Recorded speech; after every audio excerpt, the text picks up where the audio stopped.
اللهم إني أسألك علما نافعا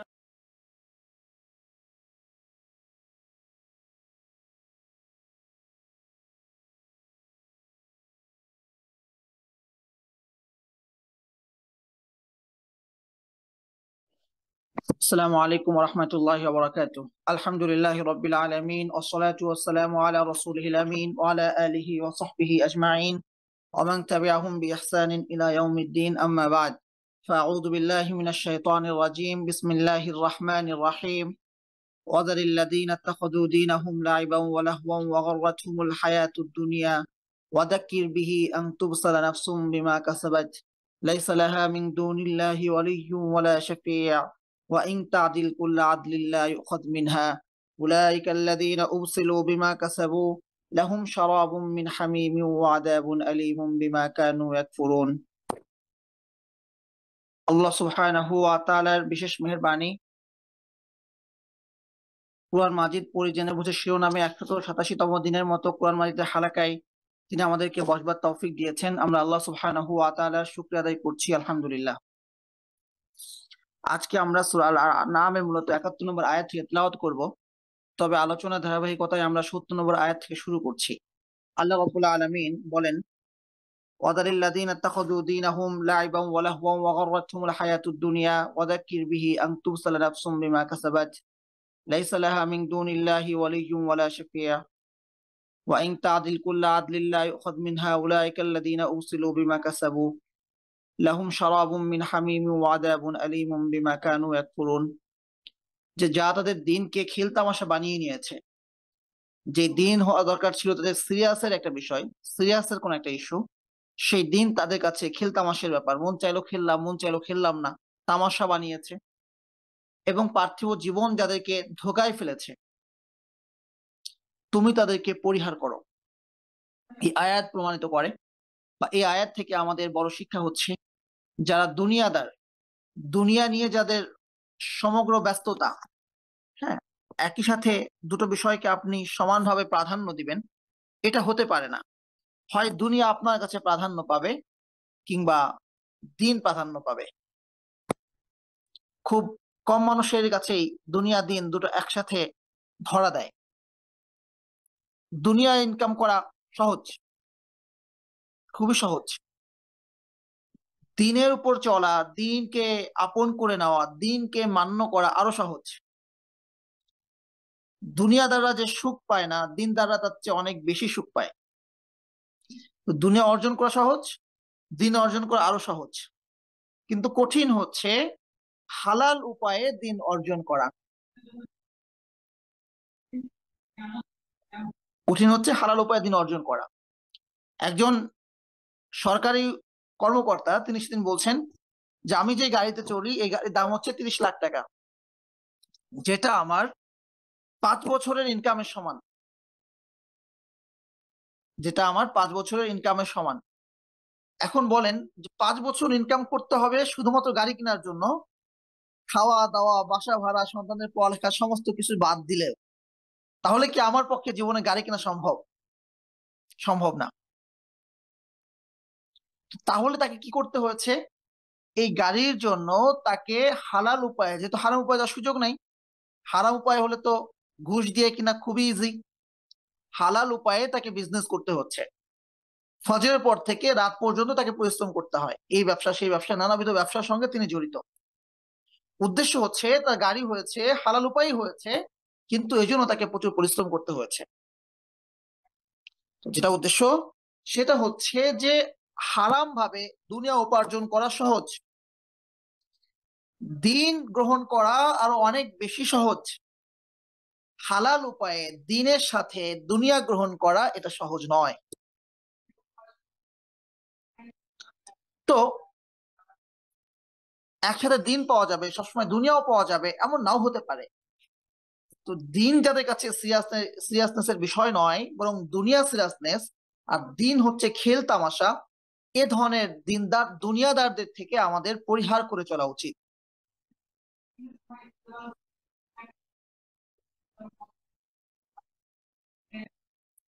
তাদের সঙ্গে উঠা বসা করা, রাজদরবার লোকদের সাথে উঠা বসা করা, এটা মানুষের দৃষ্টিকে উপরে উঠিয়ে দেয়, মানে প্রত্যাশা বাড়িয়ে দেয়। আল কনাআতু গিনান নাফসি, অল্পে তুষ্টি হচ্ছে অন্তরে ধনাঢ্যতা, মানে নিচের দিকে দৃষ্টি থাকা। উপরের দিকে দৃষ্টি দিলে ধনী হতে মন চায়, আরো পেতে মন চায়, এই জন্য দরিদ্রদের সঙ্গে থাকা, দিনের সঙ্গে থাকা। দিনহীন দুনিয়াদারদের সঙ্গে থাকার কোনো সুযোগ নাই। হ্যাঁ, দিনের সাথে যুক্ত দুনিয়াদারদের সাথে চলা মোটামুটি নিরাপদ, যদি দিনের সাথে দুনিয়া মানে হচ্ছে তার মধ্যে ব্যালেন্সিং আছে। দুটো জায়গায় ব্যালেন্স থাকতে হবে। প্রথম হচ্ছে ইনকামের ক্ষেত্রে ব্যালেন্স। আপনার সলাতের সময় এসেছে, আপনি এই সলাত না পড়ে দোকানে বসে থাকলে, অফিসে বসে থাকলে আপনার ইনকাম হবে, দরকার নেই ইনকামের। হ্যাঁ, এই ইনকামের দরকার নাই। রমজানের শেষ দশকে আপনি তারাবি না পড়ে, কিয়ামুল লাইল না করে, রোজা রেখে, কোরআন তেলাওয়াত না করে, জাস্ট কোন রকম রোজা রেখে যদি আপনি সারাদিন ব্যবসা করেন, লাভ অনেক হবে, দরকার নাই এই দুনিয়ার। তো দিনকে ঠিক রেখে দুনিয়ায় উপার্জন করা, এটা হচ্ছে প্রথম ক্রাইটেরিয়া দিনের সাথে দুনিয়ার সমন্বয়ের। দ্বিতীয় দ্বিতীয় ক্রাইটেরিয়া হচ্ছে দুনিয়া আমার কাছে এসেছে, কিন্তু এই দুনিয়া আমার আখিরাতের পথে প্রতিবন্ধক হয় নাই। কেন হয়? যে ব্যক্তির ঘরে বিদ্যুৎ নাই, যে ব্যক্তির পেটে খাবার নাই, যার কিছুই নাই, দুনিয়াবে কোনো পদ নাই, দিনের জন্য তার রাস্তায় নেমে আসা সহজ। সর্বোচ্চ তারা কি করবে? জেলে ভরবে। তার তো হারানোর কিছু নাই, তার তো কিছু নাই। পদ হারানোর ভয় নাই, সম্পদ হারানোর ভয় নাই। কিন্তু আপনি বড় একটা পজিশনে আছেন, বড় একটা চেয়ার আপনি হোল্ড করেন, আপনি এই কথা বললে আপনার চাকরি চলে যাবে, আপনি আপনার অবস্থানকে হারাবেন, অথবা আপনি অনেক জনপ্রিয়, আপনি আপনার সে জনপ্রিয়তাকে হারাবেন, আপনার ফলোয়ার কমে যাবে, যার ফলে আপনি রাস্তায় নামছেন না। কিংবা আপনার অনেক সম্পদ আছে, সেই সম্পদের ভিতরে, সেই এসির ভিতরে, সেই আরাম আয়েশের মধ্যে থাকতে থাকতে আরামটা সয়ে গেছে, কষ্ট আর সয় না, ফলে রোদে নামতে আপনি পারছেন না। ব্যাপারটা যদি এমন হয়, তাহলে দিন আর দুনিয়ার সমন্বয় হলো না। তাহলে প্রথম ব্যাপার হচ্ছে দিনকে কম্প্রোমাইজ করে দুনিয়া উপার্জন নয়। দ্বিতীয় বিষয় হচ্ছে এই দুনিয়া দিনের পথে প্রতিবন্ধকতা নয়, এবং দুনিয়া যেন দুনিয়ার দিন যেন আহ, দুনিয়া যেন দিনের পথে প্রতিবন্ধকতা না হয়, তারই একটা গুরুত্বপূর্ণ পার্ট হচ্ছে যে এই দুনিয়াকে নিয়মিত খরচ করা দিনের জন্য। যদি না করেন সেটাও অন্তরায়, সেটাও দিনের পথে অন্তরায়। আপনার সম্পদ আছে, আপনি দিনের জন্য খরচ করতে পারেন। একজন মানুষ সে তার দিনের ফুল সময় দিয়ে দিচ্ছে কুরবানি করে, আপনি করেন নাই, তাহলে সে যে কুরবানি করলো তার নিজের জীবিকা হলো না। এখানে তাকে হেল্প করা এটা আপনার রেসপন্সিবিলিটি। সে ফুল টাইম দিয়েছে দিনের জন্য, আপনি ফুল টাইম দিয়েছেন দুনিয়ার জন্য। সো ফুল টাইম দিনের জন্য দেওয়ার কারণে, পার্ট টাইম সে দুনিয়া করার কারণে তার যতটুকু প্রয়োজন তার পূর্ণ হয় নাই। তার মানে হচ্ছে তার পূর্ণ করার দায়িত্ব এটা আপনার জিম্মাদারি। কোথায় পেলাম? কোরআন মাজিদে। লিল ফুকারা ইল্লাযীনা উহসিরু ফি সাবিলিল্লাহ লা ইস্তাতিউনা দারবান ফিল আরদ। লিল ফুকারা, ওই সমস্ত দরিদ্রদের জন্য, তারাও সাদাকার হকদার। সাদাকা, সাদাকা পাওয়া মানে কিন্তু অসম্মান নয় সবসময়। সাদাকা গ্রহণ করে কে? মুসলিম রাষ্ট্র। যুক্ত হয় কোথায়?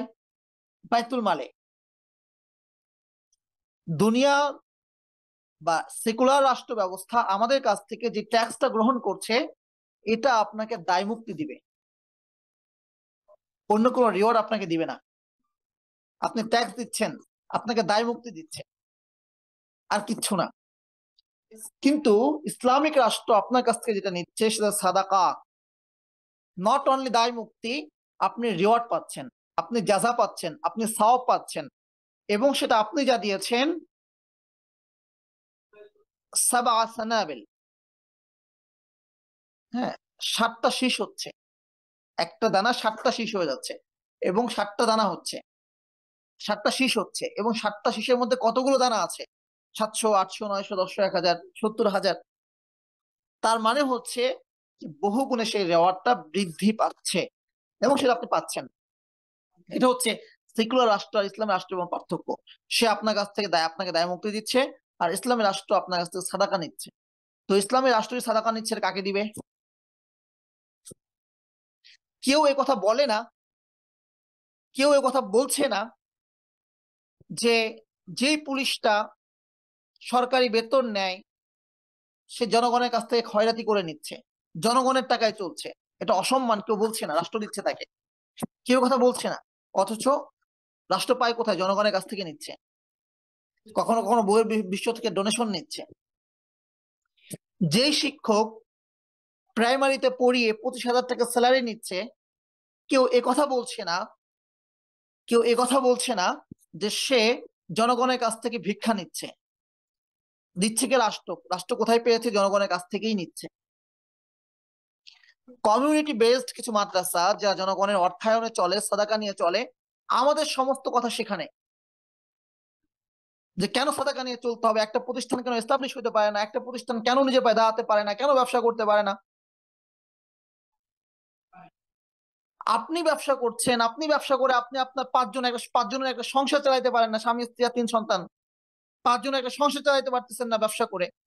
একজন প্রতিষ্ঠানের প্রিন্সিপাল, সে একটা প্রতিষ্ঠান চালাচ্ছে, তার কাঁধে আপনি চাপাই দিচ্ছেন সে ব্যবসা করবে, এবং সে ব্যবসাটাও পরিচালনা করে তাকে এই পরিমাণ উপার্জন করতে হবে, সে পুরো সংসার চালাইতে পারে, পুরো প্রতিষ্ঠান সে চালাবে। একটা প্রতিষ্ঠানে 20 জন টিচার আছে, 5 জন স্টাফ আছে, তাদের সংসার চালাবে। 200 জন স্টুডেন্ট আছে, তাদের খরচ বহন করবে। তাহলে কি? তাই যদি না হয়, যদি একটা প্রতিষ্ঠানকে স্বাবলম্বী হতে হয়, তাহলে প্রত্যেক স্টুডেন্টকে টাকা দিতে হবে। সেই পরিমাণ টাকা দিয়ে পড়ার সামর্থ্য কি দেশে মানুষজন রাখে?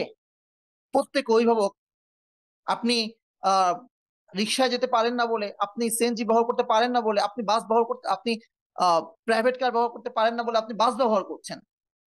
এবং কত পার্সেন্ট মানুষ এদেশে বাস ব্যবহার করে?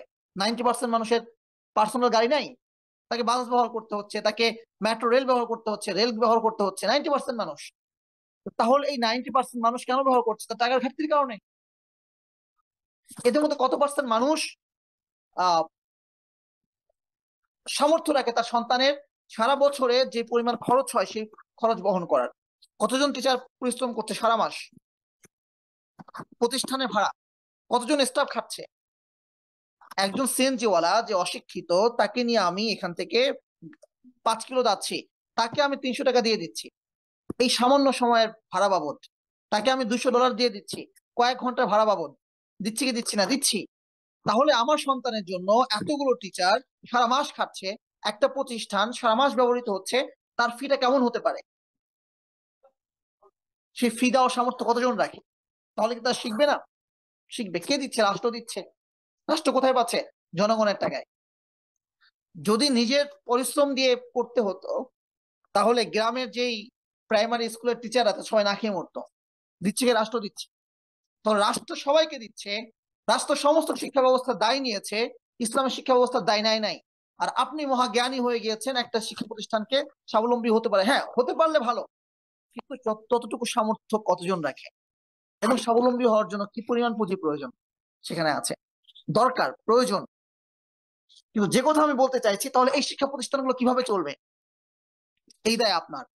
আপনি ফুল টাইম দুনিয়ার জন্য দিচ্ছেন, তাহলে ফুল টাইম যারা দিনের জন্য দিচ্ছে তাদের দায়ভার আপনার কাঁধে চাপে। কারণ সে ফুল টাইম শিক্ষা নিয়ে আছে। শিক্ষা তো বিজনেস হইতে পারে না, শিক্ষা তো প্রোডাক্ট হইতে পারে না। এবং সেকুলার রাষ্ট্র সেই দায়ভার গ্রহণ করছে, কিন্তু সেকুলার শিক্ষার জন্য। ইসলামী রাষ্ট্র গ্রহণ করত, সেকুলার রাষ্ট্র যে শিক্ষাগুলোর জন্য গ্রহণ করেছে সেগুলোর জন্য, পাশাপাশি ইসলামী শিক্ষার জন্য।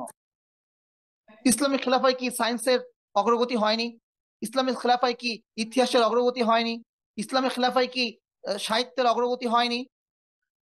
ইসলামিক খেলাফায় কি অর্থনীতির উন্নতি হয়নি? যুক্তিবিদ্যার উন্নতি হয়নি? মেডিকেল সায়েন্সের উন্নতি হয়নি? হয়েছে।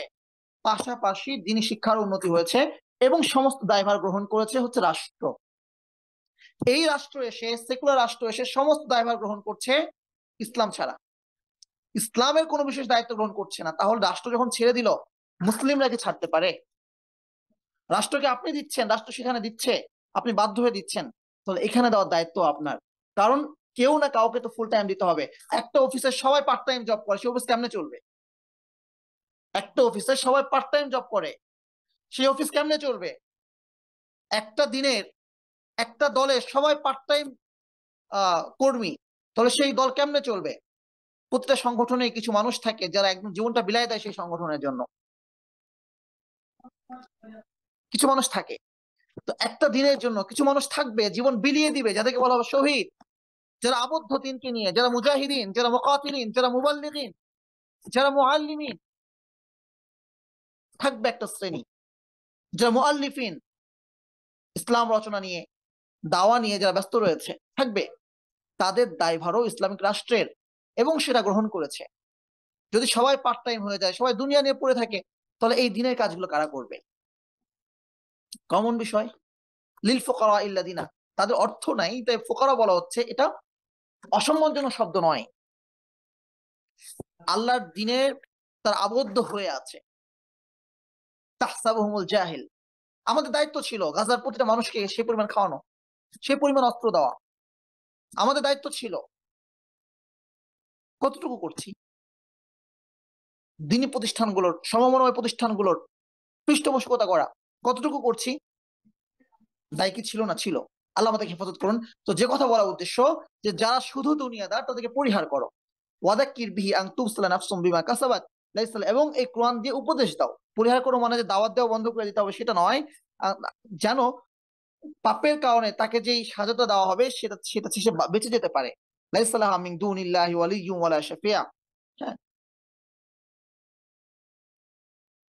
যে আল্লাহ ছাড়া কোনো ওলি থাকবে না তার জন্য, এবং আল্লাহ ছাড়া তার জন্য কোনো সুপারিশকারী থাকবে না। সুতরাং তার যে পাপের সাজা তাকে পেতেই হবে। সুতরাং তুমি তাকে উপদেশ দাও যেন সে আল্লাহকে ভয় করে, যেন সে আল্লাহকে ওলির রূপে গ্রহণ করে, যেন সে আল্লাহকে শাফির রূপে গ্রহণ করে, এবং সে এমন কিছুই করে যার দ্বারা তার সময়গুলো রিওয়ার্ডে পরিণত হয়, সাজায় নয়। ওয়া ইন তাদিল কুল্লা আদলিল্লাহি উখাদ মিনহা, এবং তাকে সতর্ক করো যে সে যদি প্রত্যেক কিছু দিয়েও সে মুক্তিপণ দেওয়ার চেষ্টা করে, সেই মুক্তিপণ গ্রহণ করা হবে না। আল্লাহ ছাড়া কোনো অভিভাবক নাই, আল্লাহ ছাড়া কোনো সাফি নাই, এবং মুক্তিপণ দেওয়ারও কোনো কিছু নাই, মানে কিছুই নাই। উপায় কি? আমল। উলাইকাল্লাযিনা উবসিলু বিমা কাসাবু। হ্যাঁ, উলাইকাল্লাযিনা উবসিলু বিমা কাসাবু, একমাত্র অবলম্বনই হচ্ছে নিজের কর্ম। আপনি ভালো করলে আপনি পাবেন, খারাপ করলে আপনি করবেন। রেওয়ার্ড দেওয়া মানে অন্য অন্য কেউ তার আমল দিয়ে মুক্তিপণ দিতে পারবে না, কোনো কিছু দিয়ে মুক্তিপণ দেওয়া হবে না, যেটা দুনিয়াতে আছে। 6 মাস কারাদণ্ড অথবা এত টাকা জরিমানা হতে পারে। আল্লাহ সুবহানাহু ওয়া তাআলার কাছে সেটা চলবে না। লাহুম শারাবুম মিন হামিমিন ওয়া আযাবুন আলীমুম বিমা কানু ইয়াকফুরুন। তো যা জাহান্নামে যাবে পাপের কারণে, লাহুম শারাবুম মিন হামিম, জাহান্নামের গরম পানি তাদেরকে পান করানো হবে। ওয়া আযাবুন আলীম, যন্ত্রণাদায়ক আযাব তাদেরকে ভোগ করানো হবে, বিমা কানু ইয়াকফুরুন, তাদের কুফরির কারণে। তো তুই বলো যে তোমরা যদি গ্রহণ না করো তাহলে কি আমি কি তোমাদের পথে চলবো? তাদেরকে পরিহার করো এবং তাদেরকে বলো, আনাদো, তোমাদের সাথে তাল মিলিয়ে, আনাদো মিন দুনিল্লাহ, আমি কি আল্লাহ ছাড়া ডাকবো, মা লা ইয়ানফাউনা ওয়া লা ইয়াদুরুনা, যা আমাদের না কোনো উপকার করতে পারে না আমাদের কোনো অপকার করতে পারে। অনরদ্দু আলা আকাবিনা, এবং আমরা ফিরে যাব পূর্বের অবস্থায়। বাদাই হাদান আল্লাহ, আল্লাহ সুবহানাহু ওয়া তাআলা আমাদেরকে হেদায়েত দেওয়ার পরে, আল্লাহ আমাদেরকে হেদায়েত দেওয়ার পরে এমন কিছুকে যদি ডাকি যা আমাদের কোনো উপকার করতে পারে না, কোনো অপকার করতে পারে না, এবং আল্লাহ আমাদেরকে হেদায়েত দেওয়ার পরে যদি আমরা আবার ফিরে যাই সে কুফুরের দিকে, তাহলে কেমন হবে? কাল্লাযী ইসতাহওয়াতুশ শায়াতিনু ফিল আরদি, তো ওই ব্যক্তির মতো অবস্থা হবে শয়তান যার পথ হারিয়ে ফেলেছে, ফিল আরদি, পৃথিবীতে বা মরুভূমির মধ্যে। মরুভূমির মধ্যে চলছে, জাহাজের মধ্যে কোন একটা সমুদ্রে চলছে, তো পথ হারিয়ে ফেলেছে। তো উদ্ভ্রান্ত হয়ে এই মানুষটা যেভাবে ঘুরবে, নিজের পথ সে পাবে না। ঠিক একই ভাবে যদি আমি কুফরের দিকে ফিরে যাই, তাহলে আমি তো সুপথে ছিলাম, আমি পথ হারিয়ে ফেললাম। উদ্ভ্রান্ত হয়ে ঘোরা ছাড়া, হতাশ হয়ে যাওয়া ছাড়া আমার আর কোনো উপায় থাকবে না। লাহু আসহাবুন ইয়াদউনাহু ইলাল হুদা তিনা, কুল ইন্না হুদাল্লাহি ওয়াল হুদা। হ্যাঁ, তো শয়তান পথ হারিয়ে ফেলেছে, আর সেই শয়তানের কিছু সাঙ্গপাঙ্গ আছে, এবং সেই সাঙ্গপাঙ্গরা তাকে ডেকে ডেকে বলছে, আসো সঠিক পথে আসো, আসো আমি তোমাদেরকে পথ দেখাই। মানে শয়তান তাকে পথ হারিয়েছে, আর বাকিরা তার সাথে তামাশা করছে, আসো তোমাদের পথ দেখায়। একবার ডানে নিচ্ছে, ওই কানামাছি খেলার মতো, ছোটবেলায় কানামাছি খেলেছি না, চোখ বন্ধ করে, এরপরে একজন ডানে নেয় একজন বামে নেয়। হুম, তো ওরকম শয়তান তাকে সঠিক পথ থেকে রাইট পথ থেকে তাকে সরিয়ে দিয়েছে। এরপর বাকি তাকে ডাকছে, আসো আসো, পথ চাচ্ছ, আসো আমার সাথে আসো। আরেকজন বলছে আমার সাথে আসো। একবার ডানে যায়, একবার বামে যায়। তো অন্ধ ব্যক্তি যেন বারবার হোঁচট খায়, ও বারবার বিভিন্ন পথে ঘুরবে, কোনোটাই আসলে সিরাতুল মুস্তাকিম নয়। ঠিক একইভাবে এই দিন থেকে যা দূরে সরে যায়, কোরআন থেকে যা দূরে সরে যায়, তাদের অবস্থা অমন, প্রবলেমে পড়ে যায়। দিন থেকে দূরে সরে যাওয়া মানে প্রবলেমে পড়ে যাওয়া। তখন সে সমাধান খোঁজে। একবার সমাধান খোঁজে নারী নীতির মধ্যে, একবার সমাধান খোঁজে সুদের মধ্যে, একবার সমাধান খোঁজে ক্ষুদ্র ঋণের মধ্যে। এই প্রফেসর ইউনূস সে ক্ষুদ্র ঋণের প্রসার ঘটাচ্ছে। সে মনে করছে যে ক্ষুদ্র ঋণ দিলে মনে হয় সমস্যার সমাধান হয়ে যাবে। এই যে ব্যাপারটা, যে এক একজন এক এক থিওরিতে চলছে এবং সে ভাবছে এদিকে গেলে আসলে সমাধান হয়ে যাবে। আসলে সবগুলোই শয়তানি, সবগুলোই পথ ভ্রষ্টতা, নতুন নতুন ওয়ে, নতুন নতুন পথ। কুল ইন্না হুদাল্লাহি ওয়াল হুদা। তাহলে আসল পথটা কোথায়? আল্লাহ সুবহানাহু ওয়া তাআলা বলছেন, তুমি বলে দাও হে মুহাম্মদ, ইন্না হুদাল্লাহি হুয়াল হুদা, আল্লাহর হেদায়েতই একমাত্র হেদায়েত, আল্লাহর দেওয়া পথই একমাত্র পথ, ইসলামই একমাত্র দিন। ওয়া উমিরনা লিনুসলিমা লিরাব্বিল আলামিন। সো আমাদেরকে আদেশ করা হয়েছে আমরা যেন বিশ্বজগতের রব আল্লাহ সুবহানাহু ওয়া তাআলার কাছে আত্মসমর্পণকারী। ওয়ান আকিমুস সালাতা ওয়াত্তাকু, এবং তোমরা সালাত কায়েম করো এবং তাকে ভয় করো। তোমরা সালাত কায়েম করো। আর কি আদেশ করা হয়েছে? আমাকে আদেশ করা হয়েছে আমরা যেন আল্লাহ সুবহানাহু ওয়া তাআলার কাছে আত্মসমর্পণ করি, ইসলাম গ্রহণ করি। আর ইসলামের পরে সবচেয়ে গুরুত্বপূর্ণ যে আমলটি, সেটার আদেশ করা হয়েছে। আমাকে আদেশ করা হয়েছে আন আকিমুস সালাত, তোমরা সালাত কায়েম করো। আমাকে আদেশ করা হয়েছে ওয়াত্তাকু, তোমরা আল্লাহকে ভয় করো। ইসলামের পরে সালাত এবং আল্লাহর ভয়, সালাত এবং আল্লাহর ভয়। আল্লাহর ভয় সার্বক্ষণিক, সালাত হচ্ছে ৫ ওয়াক্ত ফরজ। ওয়াহুয়াল্লাযী ইলাইহি তুহশারুন, এবং সে আল্লাহ সুবহানাহু ওয়া তাআলার কাছেই তোমাদেরকে ফিরিয়ে নেওয়া হবে। ওয়াহুয়াল্লাযী খালাকাস সামাওয়াতি ওয়াল আরদা বিল হক, সে আল্লাহ সুবহানাহু ওয়া তাআলাই আসমান এবং জমিনকে সত্য সত্য সৃষ্টি করেছেন। মানে এই আসমান এবং জমিনের সত্য স্রষ্টা হচ্ছেন একমাত্র তিনি। ওয়া ইয়াউমা ইয়াকুলু কুন ফায়াকুন, এবং ভয় করো, আল্লাহকে ভয় করো। সালাত এবং ভয় করবে কোন বিষয়টাকে? ভয় করো সেই দিনকে যেদিন যেদিন আল্লাহ বলবেন কুন ফায়াকুন, তা হয়ে যাবে। অর্থাৎ যেদিন খুব বেশি দূরে নয়, আল্লাহ বলবেন হও, আর চোখের পলকেই তা হয়ে যাবে। সেই নিকটতম দিনকে তোমরা ভয় করো। ইকতারাবাতিস সাআতু ওয়ানশাক্কাল কমার, কিয়ামত ঘনিয়ে এসেছে, চাঁদ দ্বিখণ্ডিত হয়েছে। কিয়ামত ঘনিয়ে এসেছে, চাঁদ দ্বিখণ্ডিত হয়েছে। সেই দিনকে ভয় করো, যেদিন খুব বেশি দূরে নয়। রব বলবেন যে হও, আর তার চোখের নিমেষেই হয়ে যাবে। কওলুহুল হক, রব যে বলছেন এটা কোনো ভয় ভীতি দেখানোর জন্য নয়, এটা এমনি এমনি বলা নয়, এটা মজা করে বলা নয়। রবের কথা সত্য, রবের কথা বাস্তব। ওয়ালাহুল মুলকু ইয়াউমা ইউনফাখু ফিস-সূর, যেদিন সেই সিংহায় ফুঁক দেওয়া হবে, সেদিন রাজত্ব শুধুমাত্র তারই। তো সেই কিয়ামত আসবে, আর সেই সিংহায় ফুঁক দেওয়া দিনের রাজত্ব একমাত্র তারই। সুতরাং তারই কাছে তোমাদেরকে ফিরিয়ে নেওয়া হবে। সুতরাং সেই তাকেই ভয় করো। সুতরাং সেই রব আল্লাহ সুবহানাহু ওয়া তাআলার কাছে আত্মসমর্পণ করো। সুতরাং সেই আল্লাহ সুবহানাহু ওয়া তাআলার স্মরণেই সালাত কায়েম করো। ওয়ালাহুল মুলক, তার জন্যই রাজত্ব। ইয়াউমা ইউনফাখু ফিস-সূর, যেদিন সিংহায় ফুঁ দেওয়া হবে। সিংহায় ৩টা ফুঁ দেওয়া হবে, ৩টা ফুঁ দেওয়া হবে। প্রথম ফুঁ দেওয়া হবে, সবাই চমকিত হয়ে যাবে। ফুঁ দেওয়া হবে, আর থামবে না ফুঁ, সবাই চমকিত হয়ে যাবে, ছুটোছুটি শুরু করে দিবে। গর্ভবতী মা সন্তান প্রসব করে দিবে। হ্যাঁ, মা তার দুগ্ধদানকারী শিশুর কথা ভুলে যাবে, সবাই ছুটোছুটি শুরু করবে। হ্যাঁ, সমুদ্র আগুন জ্বলতে শুরু হয়ে যাবে, পাহাড়গুলো ধসে যাবে। হ্যাঁ, জায়গায় স্থির থাকবে না, তুলার মতো উঠতে থাকবে পাহাড়গুলো এক আওয়াজে। এরপরে সময় অতিবাহিত হবে, দ্বিতীয়বার আবার ফুঁ দেওয়া হবে। সেই ফুঁয়ে সবার মৃত্যুবরণ হবে। হ্যাঁ, সবাই মারা যাবে। হাদিসে এসেছে, এই জাতীয় হাদিসগুলো একাধিক হাদিসে আসছে, সবাই মারা যাবে। এরপরে ইসরাফিল আলাইহিস সালাম, আল্লাহ সুবহানাহু ওয়া তাআলা যার কাছে একটা সিংহা দিয়েছেন, তিনি সেই সিংহায় মুখ লাগিয়ে আরশের দিকে তাকিয়ে আছেন।